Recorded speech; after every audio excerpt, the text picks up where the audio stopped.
Je vous invite à ouvrir vos Bibles dans l'Épître aux Hébreux, au chapitre 6, et à partir du verset 1, Hébreux chapitre 6, verset 1. C'est pourquoi, laissant l'enseignement élémentaire de la parole du Christ, tendons vers la perfection, sans poser de nouveau le fondement, repentance des œuvres mortes, foi en Dieu, doctrine des baptêmes, imposition des mains, résurrection des morts et jugement éternel. Aujourd'hui, nous allons nous appesantir un peu plus sur la doctrine des baptêmes. Et pour ce faire, on va faire plusieurs lectures.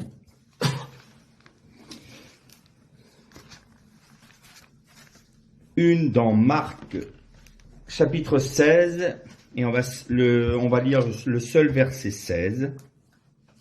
C'est Jésus qui demande à ses disciples, qui lui donne ce qu'on appelle la grande commission en anglais, c'est-à-dire qu'il demande à ses disciples d'aller de par le monde pour annoncer l'évangile. Celui qui croira et qui sera baptisé sera sauvé, mais celui qui ne croira pas sera condamné. On fait une autre lecture dans l'évangile de Jean, au chapitre 3, et on va lire les versets 1 à 5. Mais il y avait parmi les pharisiens un chef des Juifs nommé Nicodème. Il vint de nuit auprès de Jésus et lui dit « Rabbi, nous savons que tu es un docteur venu de la part de Dieu, car personne ne peut faire ces miracles que tu fais si Dieu n'est avec lui. » Jésus lui répondit « En vérité, je te le dis, si un homme ne naît de nouveau, il ne peut voir le royaume de Dieu. » Nicodème lui dit « Comment un homme peut-il naître quand il est vieux? Peut-il une seconde fois entrer dans le sein de sa mère et naître ?» Jésus lui répondit « En vérité, je te le dis, si un homme ne naît d'eau et d'esprit, il ne peut entrer dans le royaume de Dieu. » Une autre lecture encore, dans l'épître de Paul aux Corinthiens, première épître de Paul aux Corinthiens, chapitre 10, et on va lire les versets 1 et 2.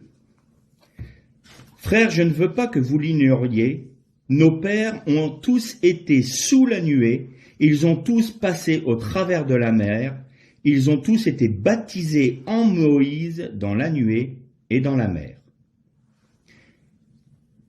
Une avant-dernière lecture dans l'épître de Paul aux Colossiens, cette fois-ci.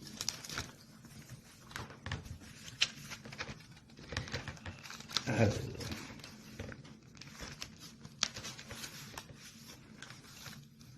Colossiens, chapitre 2, que je retrouve moi-même.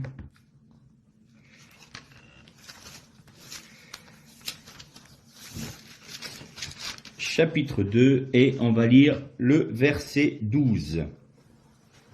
« Ensevelis avec lui par le baptême, vous êtes aussi ressuscités avec lui, et avec lui par la foi en la puissance de Dieu qui l'a ressuscité d'entre les morts. » Et nous ferons une dernière lecture, il y a quelques lectures aujourd'hui, dans la première épître de Pierre, au chapitre 3, et on va lire les versets 19 à 22.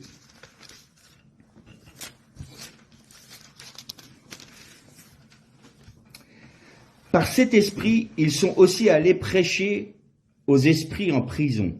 Non, il est aussi allé prêcher aux esprits en prison, qui avaient été rebelles autrefois lorsque la patience de Dieu se prolongeait, au jour où Noé construisit l'arche dans laquelle un petit nombre de personnes, c'est-à-dire 8, furent sauvées à travers l'eau. C'était une figure du baptême qui vous sauve à présent, et par lequel on ne se débarrasse pas de la souillure de la chair, mais qui est la demande adressée à Dieu d'une bonne conscience par la résurrection de Jésus-Christ, qui est monté au ciel, qui est à la droite de Dieu, et à qui les anges, les pouvoirs et les puissances ont été soumis. On arrêtera là nos lectures. Dans l'Épître aux Hébreux, il nous est dit qu'il n'était pas nécessaire de replacer tous les fondements qui avait été placée par les apôtres. Il fallait aller dans la persévérance et tendre vers la perfection. Et il nous est parlé de la doctrine des baptêmes. Dans les différentes lectures que l'on a fait, on voit bien que le baptême d'eau, ce que l'on appelle communément le baptême d'eau, c'est la mort à notre ancienne vie et les résurrections. En règle générale, dans les assemblées, c'est ce que l'on prêche, ce n'est pas faux du tout, c'est tout à fait vrai. Mais est-ce que ce n'est pas plus profond que cela? Dans les différentes lectures, et notamment dans l'épître de Pierre, on voit qu'il fait une référence avec le temps de Noé. Comme si le baptême avait une signification à travers ce que Noach a vécu. Et on sait tous que Noach a été délivré du déluge, 8 personnes, et je fais juste une petite parenthèse là, vous avez noté qu'il est descendu prêcher aux âmes captives. Et là, on sait quelles sont les âmes captives. Vous savez que Jésus est descendu dans le Sheol pendant 3 jours et 3 nuits. Il est parti prêcher à ceux de la génération précédant le déluge, qui, eux, n'étaient sous aucune alliance. Il y aura un cours que je suis en train de terminer de préparer, un cours que je ferai sur nos cours Zoom, là, et il y aura sur les alliances. Et vous verrez que c'est extrêmement important. Cette génération-là est la seule qui a été sans alliance. C'est la raison pour laquelle Jésus est descendu au Sheol pour leur prêcher l'alliance en son sang. Ils étaient captifs puisque sans aucune alliance. La première alliance a été faite avec Noach, avec le Keshet, l'arc-en-ciel. Bon, je ferme ma parenthèse là, c'est juste pour vous montrer que la Bible s'explique. On sait vers qui il est allé, Jésus, pour prêcher. À partir du moment où il y a eu les alliances, il y a eu en germe la venue du Messie. Donc tout le monde pouvait avoir la foi dans la venue future du Messie. Et nous, à partir du moment où Jésus est mort, nous avons la foi dans sa venue qui a eu lieu. Voilà. Sauf la génération précédente, Noach, précédant le déluge, qui, eux, n'avaient aucune alliance. Je ferme la parenthèse là. Pourquoi est-ce que l'apôtre Pierre nous parle de cette analogie entre le déluge et le baptême? Et il y a un autre endroit, quand Paul nous dit que les pères, leurs pères, c'est-à-dire les premiers, les Hébreux qui ont été délivrés d'Égypte, ils ont été baptisés dans la mer des joncs. Et il a donné une précision. Ils ont été baptisés dans la nuée et dans la mer. Intéressant. Alors, qu'est-ce que ça veut dire tout ça? Est-ce qu'il y a des mots qui sont là pour faire joli? La nuée, la mer, ils ont été comme un...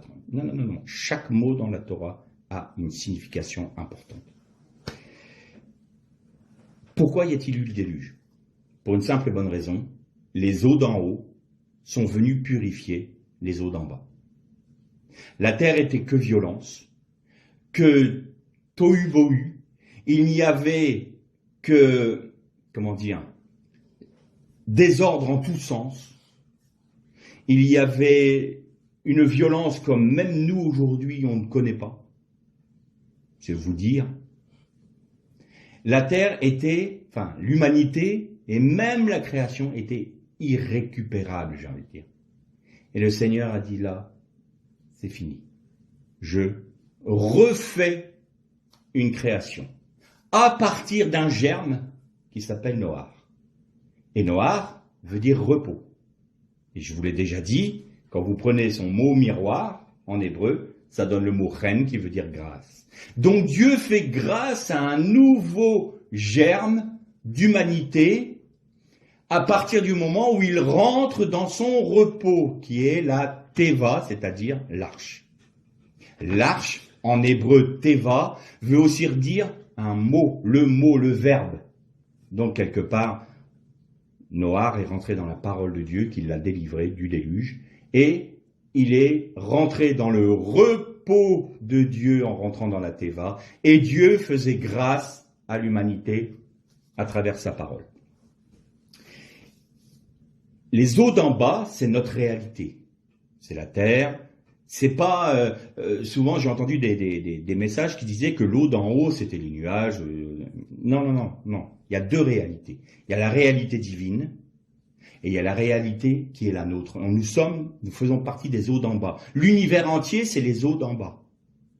Il y a la rakia, qui est le firmament, traduit par le firmament, mais qui est la séparation entre les eaux d'en bas et les eaux d'en haut, c'est-à-dire entre notre réalité et la réalité de Dieu. Alors dans notre réalité, il y a différents niveaux jusqu'au Sheol. Il y a même toute une réalité d'ange, d'être angélique, et jusqu'au chérubin. Parce que si vous prenez la vision d'Ézéchiel, vous voyez que le chariot avec les roues entouré de Dieu, c'est le chariot tiré par des chérubins, c'est-à-dire les animaux, les chayot en hébreu, et la gloire de l'Éternel est sur les chérubins. Et vous notez une chose, si vous relisez le texte d'Ézéchiel, le chariot et les chérubins étaient sous la rakia, portant la gloire de l'Éternel. Donc dans les eaux d'en bas, il y a toutes ces réalités angéliques jusqu'au Sheol. L'humanité a désobéi, a péché, en Adam, c'est un autre sujet, et donc il fallait un rachat. C'est quoi le baptême réellement? Jésus a dit que celui qui croyait en lui, il devenait une nouvelle, dans nos traductions c'est créature, mais en réalité c'est une nouvelle création. Et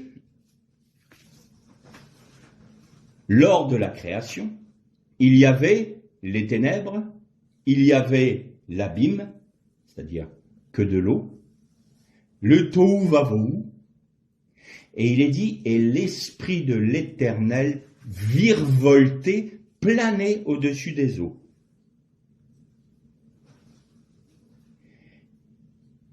Quand Noach a lâché la colombe va virevolter également au-dessus des eaux du déluge. C'était une nouvelle création. Et là, Pierre nous dit le baptême. Ce que Noach a vécu, ce que Paul nous dit, ce que nos pères ont vécu dans la mer des joncs, c'est une image du baptême. Intéressant. Ça veut dire quoi? Le baptême, en quelque sorte, c'est Noach qui a été délivré des eaux d'en haut, de la malédiction des eaux d'en bas, excusez-moi, des eaux d'en bas, et pour être purifié par les eaux d'en haut. Et Jésus, quand il a été baptisé, j'ai entendu aussi beaucoup d'enseignements là-dessus, disant, mais Jésus s'est fait baptiser, non pas parce qu'il avait besoin de la repentance des péchés, parce que le baptême de Jean, c'était le baptême de la repentance. Non, mais c'est pour nous donner un exemple. Il n'y avait pas d'exemple à donner. Je vous ai déjà dit plusieurs fois que dans la tradition juive et dans le judaïsme, le baptême était régulier puisqu'il y avait des mikvés, ce qu'on appelle des mikvés, des bains rituels, et à chaque fois qu'ils montaient au temple, ils devaient se purifier, c'est-à-dire se purifier corporellement, mais purifier aussi leur âme et leur esprit de tout péché pour pouvoir aller au temple. Donc, ce baptême-là, il était tout à fait connu de ceux à qui Jésus parlait. Donc il n'avait aucun besoin d'aller donner un exemple. Il suffisait de dire, vous serez baptisés dans la nouvelle alliance en mon sang. Pourquoi? Parce que vous connaissez la réalité de la purification rituelle dans les mikvés, sauf que là, je vous purifie de manière éternelle. Il l'aurait très bien compris. Pourquoi Jésus a été se faire baptiser par Jean? Même Jean, à ce moment-là, l'a pas compris. Il s'est dit, Seigneur, loin de moi, je ne te baptiserai pas, c'est moi qui ai besoin d'être baptisé par toi. Jean, c'était l'Élie qui devait venir, il avait très bien compris. Et Jésus dit, laisse faire ce qui est juste. Pourquoi est-ce que c'est juste que Jésus vienne se faire baptiser au baptême de Jean? Parce que quand Jésus a été plongé dans le Jourdain, c'était pas du tout le baptême pour les péchés de repentance, le baptême de Jean. Il prophétisait, il proclamait une vérité et il prophétisait. Qu'est-ce que c'était? C'était l'histoire du déluge. Je viens, moi, en tant que Messie, je viens des eaux d'en haut. Je viens des eaux qui vous sont fermées. Je vous ai déjà expliqué que le mot mayim, qui veut dire eau en hébreu, et la première lettre est ouverte, il y a un yod entre les deux, et la dernière lettre est fermée. Ça montre les eaux d'en bas, le même ouvert, seule la réalité que nous connaissons. Le Mashiach, qui est le lien entre les eaux d'en bas et les eaux d'en haut, et les eaux d'en haut, c'est une lettre fermée parce que c'est une lettre finale, sophite. Et donc même dans le mot Maïm, il y a cette réalité-là. Donc Jésus disait, je viens des eaux d'en haut qui vous sont fermées. Vous ne pouvez pas y accéder sans qu'elles ne vous soient révélées. Vous ne pouvez pas accéder à Dieu sans que Dieu se révèle à vous. C'est la raison pour laquelle il est né d'une vierge. Il est né d'une matrice fermée, qu'aucun homme n'avait ouvert. Donc Jésus est né d'une matrice fermée et il est venu dans notre humanité, dans notre réalité, pour venir faire la rédemption dans les eaux d'en bas, pour venir purifier les eaux d'en bas. Et je vous ai déjà dit, je vous en ai déjà parlé, mais je répéterai parfois des choses parce que parfois on a des enseignements qui arrivent, mais il faut tout avaler et c'est bon parfois de se le rappeler. Même la géographie d'Israël nous parle de cela. Vous avez la mer de Galilée au nord, vous avez la mer morte au sud et vous avez le Jourdain entre les deux. Vous avez les eaux vives de la mer de Galilée qui viennent couler dans la mer morte pour redonner la vie. D'ailleurs, à l'embouchure, il y a des micro-organismes qui commencent à se développer parce que l'eau douce de la mer de Tibériade vient apporter la vie dans une mer qui est totalement morte parce que c'est une mer remplie de sel. C'est l'endroit d'ailleurs où étaient Sodome et Gomorrhe. Et donc, Jésus, qu'est-ce qu'il faisait en plongeant dans le Jourdain? Il disait, je viens des eaux d'en haut. Je viens d'une matrice fermée. Je viens d'une réalité qui ne vous est pas possible d'accéder et d'appréhender. Et je sors de l'eau parce que je viens vous donner la vie dans l'eau d'en bas. Il y a encore un autre point intéressant. Le Jourdain. Alors je ne sais pas si c'est l'endroit du baptême de Jésus, mais quoi qu'il en soit, le Jourdain, ça nous parle aussi de Gilgal. Qu'est-ce qu'il y avait dans le Jourdain? Les 12 pierres qui étaient dans le lit du Jourdain, qui avaient été tirées du pays pour mettre dans le lit du Jourdain. Et il y a 12 pierres qui ont été tirées du lit du Jourdain pour faire une stèle sur la terre ferme à Gilgal. C'est le baptême. Nous sommes sortis des eaux d'en bas. Donc le Christ nous sort des eaux d'en bas, de la malédiction de notre réalité, et nous plonge dans quoi? Dans les eaux d'en haut, dans les eaux qui viennent d'en haut. Donc nous sommes baptisés comment? Dans la nue et dans la mer. Qu'est-ce que ça veut dire? Eh bien, Israël traverse la mer des joncs. Israël est au fond de l'abîme. L'abîme, c'est la mer, en hébreu. Et Israël est au fond. Il est dans le fond de l'abîme. Je fais un tout petit parallèle. Vous avez vu que l'alliance, la coupure de l'alliance avec Abraham, c'était les animaux coupés en deux. Et que c'est seulement un brasier et un feu dévorant qui est passé entre les animaux. C'est-à-dire que Israël est passé dans le jugement. Il était jugé, condamné, il devait mourir, mais il est sorti par la grâce de Dieu. Et ensuite, il a été conduit par quoi? Par la nuée, les eaux d'en haut. C'est-à-dire qu'Israël est sorti des eaux de malédiction pour être conduit par les eaux d'en haut de bénédiction. La nuée, c'est les eaux d'en haut qui conduisent Israël. Le feu, c'est autre chose, on va en parler un peu plus tard. Et donc là, quand nous sommes sortis des eaux d'en bas,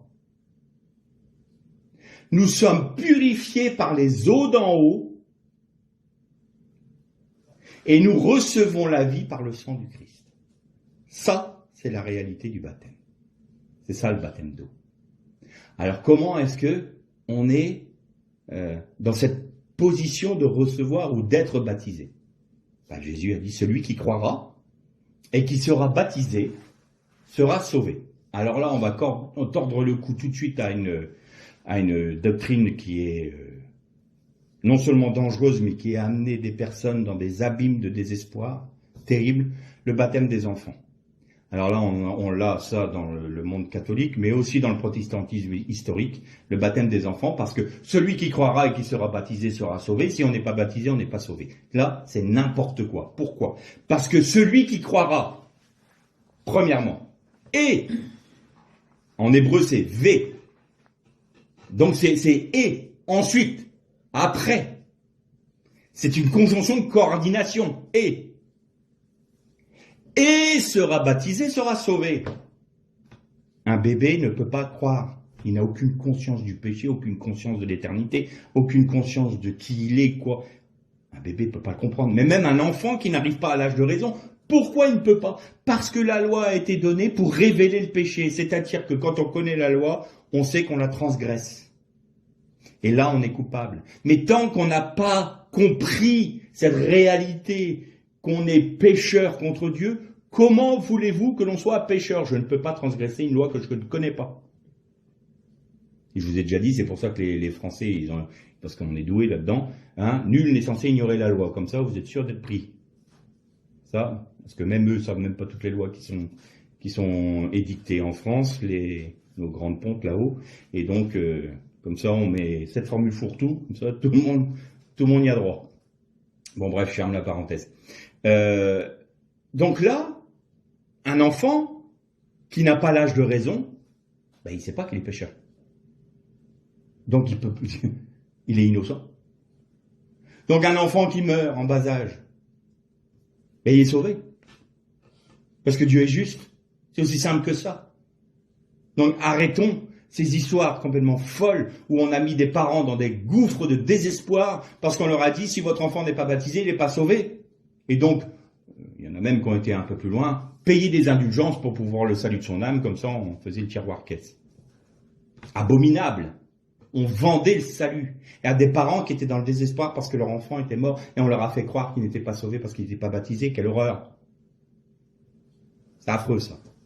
Donc là, baptême des enfants, non. Celui qui croira, qui prendra conscience et qui prendra la décision de reconnaître le sacrifice de Jésus, de l'accepter et de le faire sien, il va rentrer dans une autre dimension qui est dans une dimension d'obéissance et qui sera baptisé parce qu'il va dire, en faisant cet acte-là, il proclame non seulement devant les anges, mais devant les hommes, qu'il a pris l'engagement d'une bonne conscience, nous dit le texte, devant Dieu, c'est-à-dire, je reconnais que je sors des eaux de malédiction, les eaux d'en bas, je suis purifié par les eaux d'en haut, et ça, c'est l'alliance dans le sang du Messie qui est venu me purifier de tout péché. Et maintenant, je m'engage à vivre de façon à avoir une bonne conscience devant Dieu. Voilà. Là, on est d'accord. Là, on est dans la réalité du baptême. Et là, on devient une nouvelle création. Pourquoi on devient une nouvelle création? Exactement pour ce que j'ai dit tout à l'heure, et l'Esprit de Dieu planait à la surface des eaux. Il virevoltait, comme une colombe. La colombe, c'est toujours l'Esprit. La colombe de Noé, qui virevoltait au-dessus des eaux du déluge, c'est l'Esprit de Dieu. L'Esprit qui planait à la création le jour 1 au-dessus des eaux, c'est l'Esprit de Dieu. Eh bien, quand on est baptisé, au moment où nous sommes plongés dans l'eau, l'Esprit de Dieu virevolte au-dessus des eaux de notre baptême pour faire de nous une nouvelle création. Vous avez noté que l'Esprit de Dieu planait, il virevoltait au-dessus des eaux, il attendait un ordre. Et cet ordre est venu, la parole, que la lumière soit. Et la lumière fut. Parce que l'Esprit est là, attendant, d'accomplir la parole de Dieu. Et donc il est au-dessus des eaux de votre baptême, et il attend l'ordre de Dieu. Que la lumière soit. Et la lumière du Messie vient dans cette personne, et en venant dans cette personne, quand il sort de l'eau, il devient une nouvelle création. Une nouvelle création par la puissance du Saint-Esprit et par les lumières du Messie qui est en lui. Nous recevons le Messie en nous. Le premier, vous vous souvenez de ce message que j'ai apporté, le premier est de l'Esprit de Dieu. Voilà le baptême d'eau. Donc, la réalité, c'est nous sommes sortis des eaux d'en bas, de la malédiction d'en bas, et nous sommes conduits par la nuée. Donc, nous sommes baptisés dans l'eau, la mer et la nuée. On va maintenant lire un autre texte dans Luc, chapitre 3, versets 15 et 16. Luc, chapitre 3, versets 15 et 16. Comme le peuple était dans l'attente et que tous se demandaient intérieurement si Jean n'était pas le Christ, il leur répondit à tous, « Moi, je vous baptise d'eau, mais il vient celui qui est plus puissant que moi, et je ne mérite pas de délier la courroie de ses sandales. Lui, il vous baptisera d'Esprit Saint et de feu. » Alors là, on est dans un autre baptême, le baptême d'Esprit Saint. Il y en a des choses qui ont été dites aussi là-dessus, sur ce sujet. Le feu dans la Bible est toujours synonyme de jugement.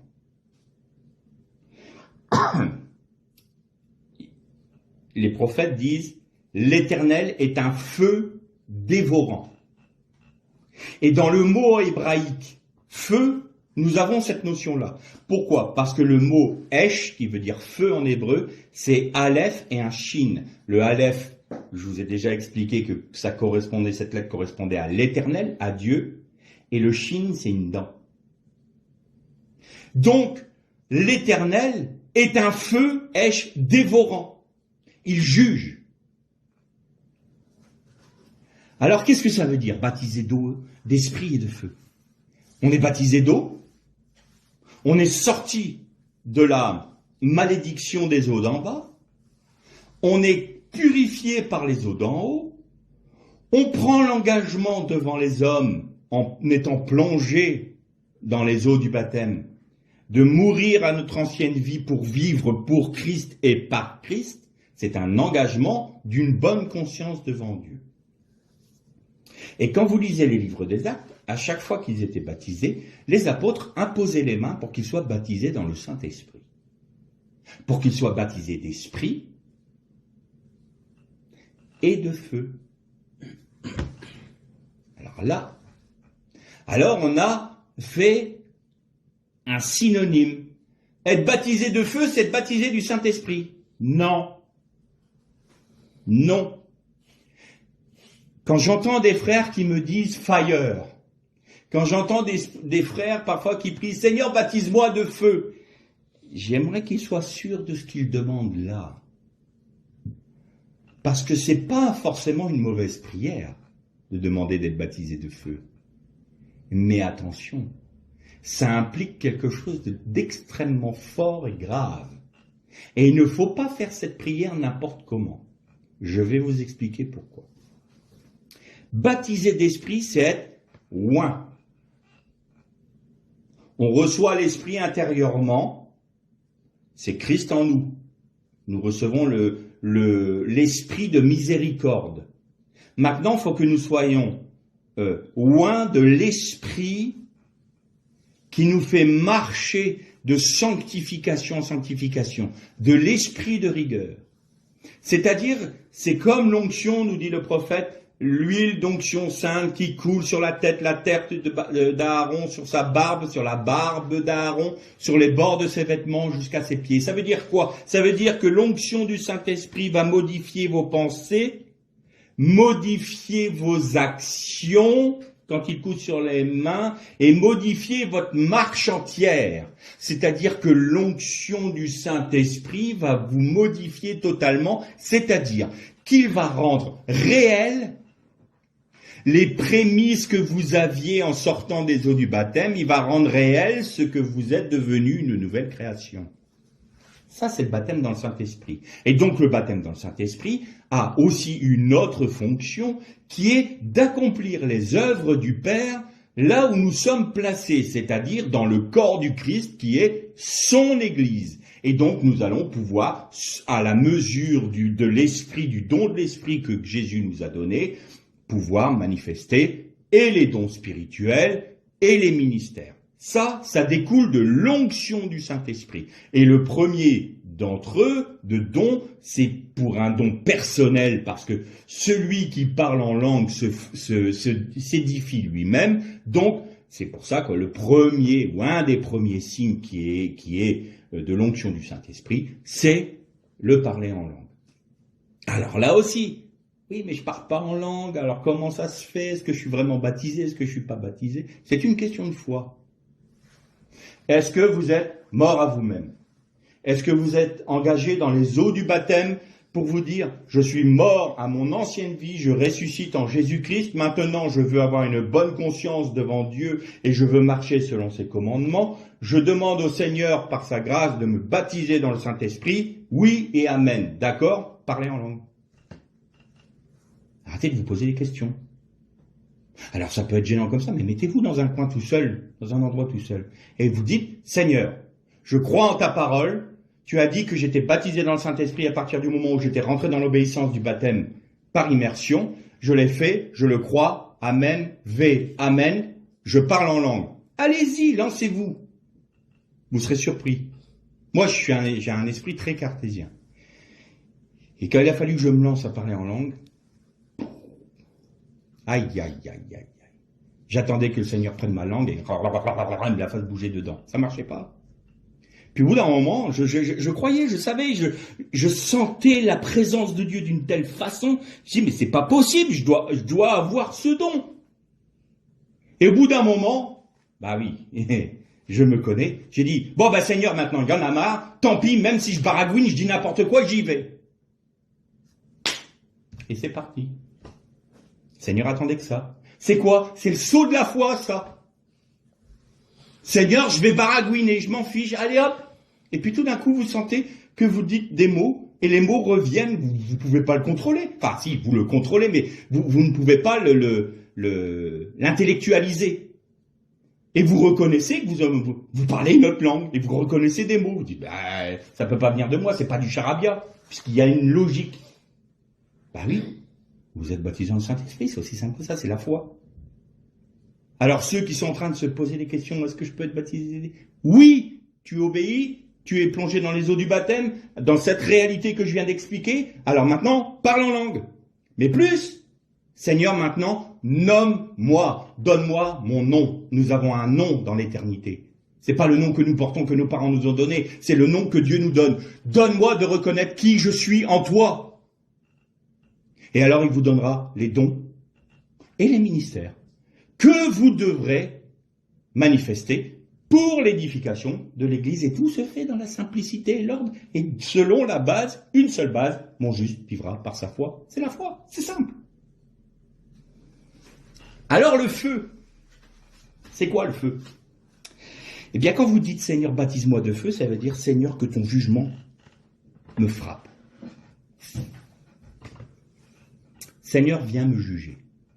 Seigneur viens brûler tout ce qui n'est pas en toi. Seigneur, je t'autorise à venir être un feu dévorant dans ma vie. Baptise-moi de feu. Parce que si nous acceptons d'être baptisés de feu maintenant, et d'Esprit Saint, vous serez baptisés d'Esprit Saint, et une fois que vous marchez selon l'Esprit, vous dites au Seigneur que ton feu passe sur moi pour brûler tout ce qui n'est pas de toi, afin que je devienne un vainqueur. Et pour devenir un vainqueur, il faut tout ce qui est hors de Dieu, tout ce qui est de la chair, soit consumé par le feu dévorant de l'Éternel. Seigneur, que ton feu du jugement vienne sur ma vie pour consumer tout ce qui n'est pas de toi, et que je vive uniquement de ton esprit. C'est ça que ça veut dire être baptisé de feu. Le problème, c'est que dans nos milieux évangéliques, je veux être baptisé de feu parce que le feu, c'est la puissance. Oui, puissance de mort pour toi. Afin que tu puisses ressusciter en Christ. Toujours d'accord? Voilà ce que c'est d'être baptisé de feu. Et ceux alors qui n'acceptent pas, vous avez noté que Jean disait ça des pharisiens, qui venaient là juste pour paraître. Oh, il y a le peuple qui vont tous vers Jean, Bon, on va faire comme eux parce qu'on va être mal vu. Le baptême de la repentance, donc il faut qu'on montre que nous, les religieux, on est aussi capables d'humilité pour se repentir. Ils faisaient ça pourquoi? Pour montrer au peuple qu'ils étaient des grands saints. Et Jean leur dit, attention, il va vous baptiser de feu. Si vous n'êtes pas dans la réalité du baptême d'eau, si vous n'êtes pas dans l'acceptation de recevoir l'Esprit de Dieu, vous serez baptisé de feu. Vous serez jugé.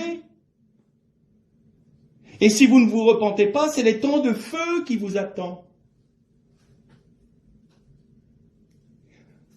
Pourquoi le feu? Pourquoi l'eau? Pourquoi la nuée? La terre, au début, il n'y avait que de l'eau.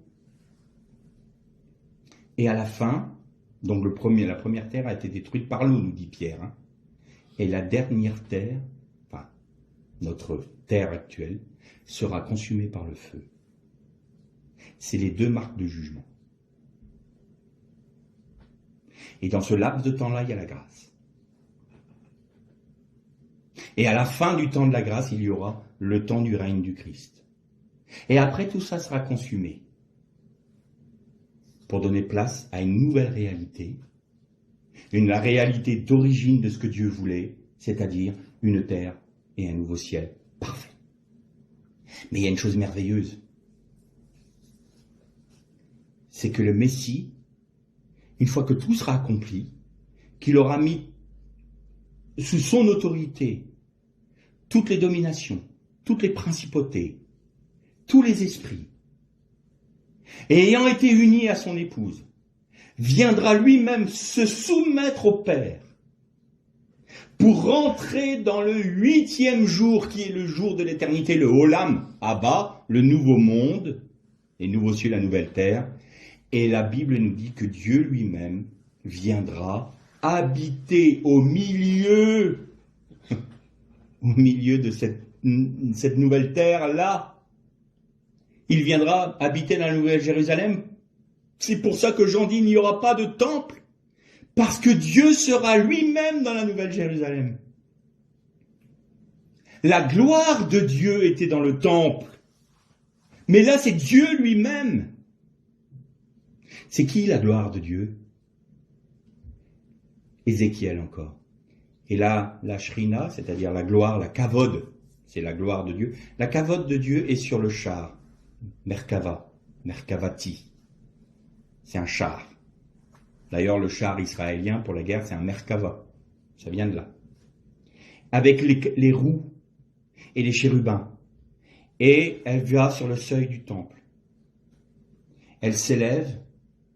Et avant de quitter la terre, avant que Dieu retourne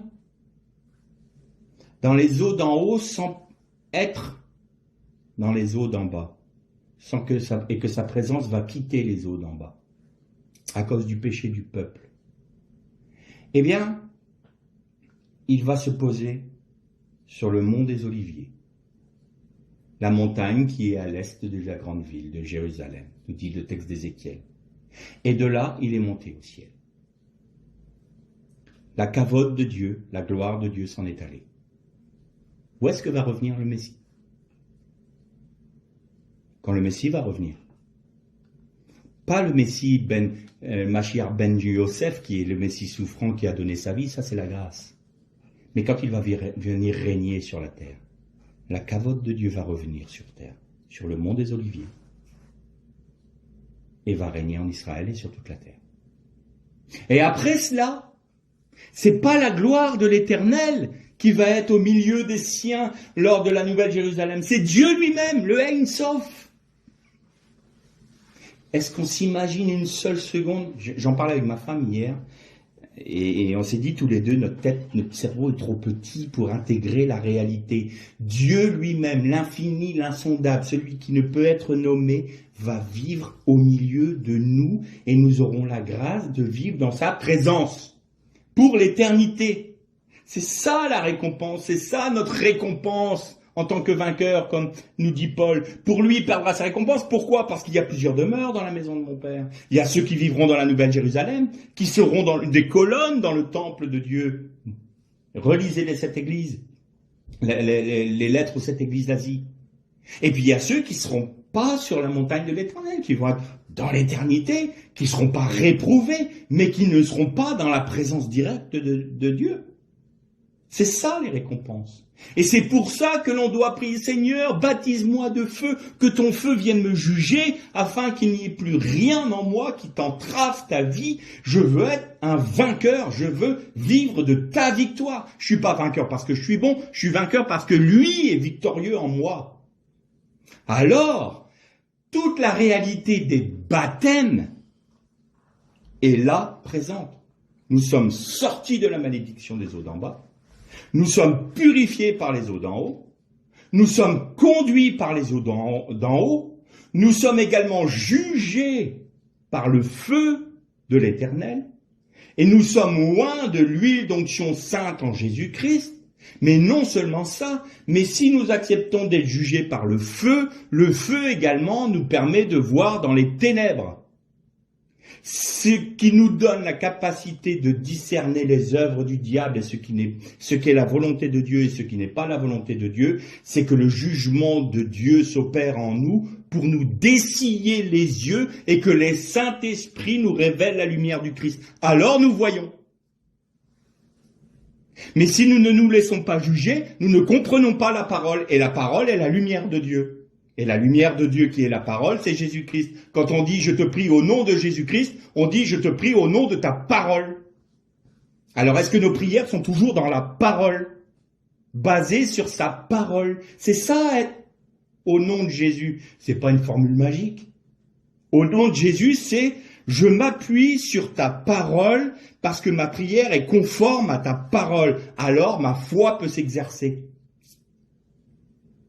Je donnais l'exemple à un frère, je disais, quand les policiers viennent, au nom de la loi, je vous arrête. Au nom de quoi? Au nom de la Torah, je te demande, Seigneur, d'agir. Au nom de Jésus. Au nom de la kavod de Dieu. Au nom de la gloire de Dieu. Qui est Jésus-Christ, Yeshua HaMashiach.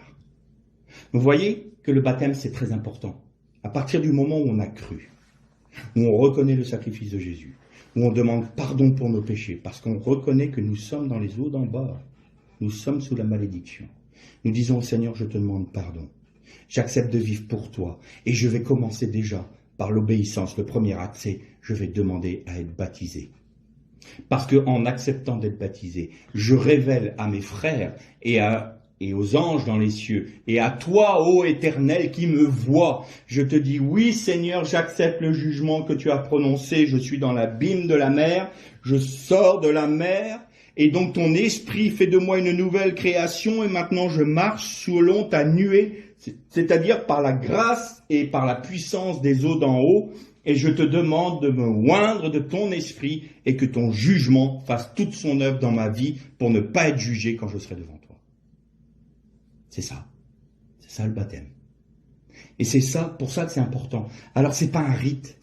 Pour ça que les enfants, baptiser des enfants ou baptiser des gens qui ont dit « Vous croyez en Jésus seulement ?» Non, c'est un engagement. L'engagement d'une bonne conscience. Un engagement. Ah, aujourd'hui, ça fait peur ce mot-là. Hein. On n'aime plus dire « je m'engage ». Eh bien, le baptême, c'est un engagement. Mais celui qui ne veut pas s'engager, il n'est pas engagé. Celui qui est conscient, qui est sauvé. Alors, un autre cas de figure. Évidemment que si quelqu'un se donne à Jésus-Christ, reconnaît le Christ, demande pardon sur son lit de mort. Il est là, malade, admettons, il ne peut pas bouger. Il ne pourra pas être baptisé, c'est une évidence. Il sera sauvé parce que Dieu le sait. Mais il peut dire en lui-même, si je pouvais, je serais baptisé, mais Seigneur, fais-moi grâce. Évidemment. C'est pas parce qu'il ne l'aura pas fait là, de toute façon, il n'a peut-être plus le temps de le démontrer aux frères et sœurs qu'il est. Mais l'engagement est devant Dieu. C'est pas un problème, ça. Mais si on est valide, si on est bien, et qu'on dit, oh, le baptême, bon, non, parce que le baptême, je vais être automatiquement inscrit sur les registres d'une église. Waouh, qu'est-ce qu'on a fait là? Des registres d'église, c'est pour faire du nombre. Mais pitié, quoi, qu'est-ce qu'on fait de l'œuvre de Dieu? Qu'est-ce qu'on fait des commandements de Dieu? On est en train de tout souiller, nous, avec nos mains malpropres, là. Arrêtons ce cinéma dans nos églises. Il est plus que temps de revenir à la parole. On ne prend pas le baptême pour être inscrit sur un registre. On prend le baptême pour une réalité spirituelle, pour un engagement devant Dieu. Pas pour être inscrit au Club Med. Alors maintenant, revenons. Il est temps que l'Église se réveille. Il est temps qu'elle se réveille.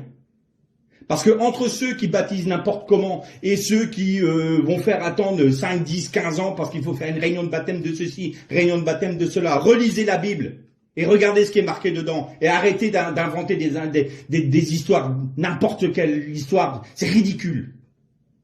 Ridicule ce que l'on fait. Parce qu'il y a des gens qui devraient être baptisés, qui meurent sans être baptisés. J'ai le cas d'une sœur à qui on a refusé le baptême parce qu'elle avait sa faiblesse. Et elle a été vue en train de fumer une cigarette. On lui a refusé le baptême, elle a eu un accident de voiture, elle est morte. Voilà ce que fait parfois l'Église. Alors l'Église, réveille-toi. Les anciens, réveillez-vous. Relisez la parole, obéissez à la parole et arrêtez d'en rajouter ou d'en enlever. Et tout ira mieux. Tout ira beaucoup mieux. Alors pour celles et ceux qui veulent suivre la parole, Seigneur, je veux être baptisé. C'est important le baptême. C'est important le baptême. Parce que c'est un engagement. Et le baptême dans le Saint-Esprit, là aussi, on ne se fait pas de film. Seigneur, tu l'as dit, tu le fais. C'est aussi simple que ça. Parler en langue, c'est simple. Il suffit de le croire. Manifester les dons, c'est simple. Seigneur, qui je suis. Et que le Seigneur puisse nous juger, afin de ne pas être jugé dans le jour où on sera auprès de lui. C'est ça, la doctrine des baptêmes. Alors que celles et ceux qui veulent se faire baptiser, qu'ils le fassent dans cette pensée-là. Que celles et ceux qui se posent des questions de savoir s'ils sont baptisés dans le Saint-Esprit. Oui,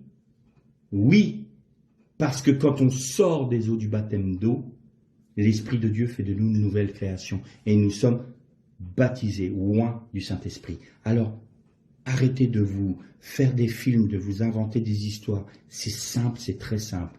L'évangile, c'est très simple. Vous n'avez pas trouvé compliqué le salut. Vous avez cru et vous savez que vous êtes sauvés.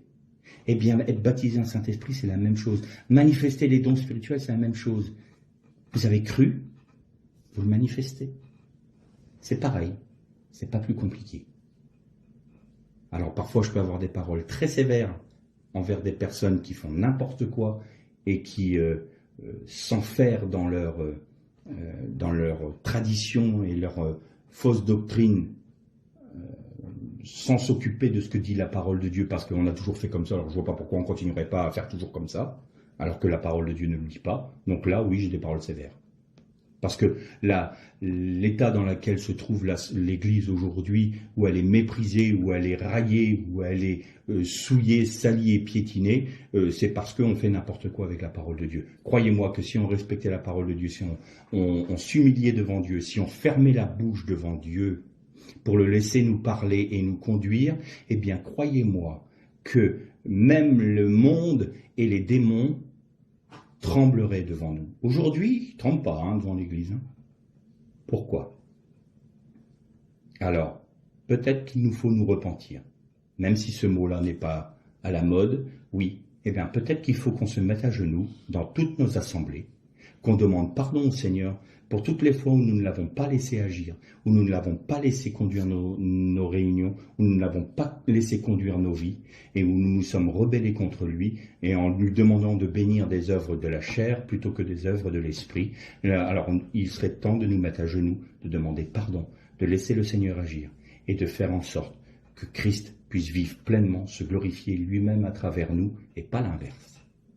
Alors, peut-être qu'un renouveau viendrait dans notre nation, peut-être que la gloire de Dieu serait réalisée, et à ce moment-là, le témoignage du Christ serait rétabli.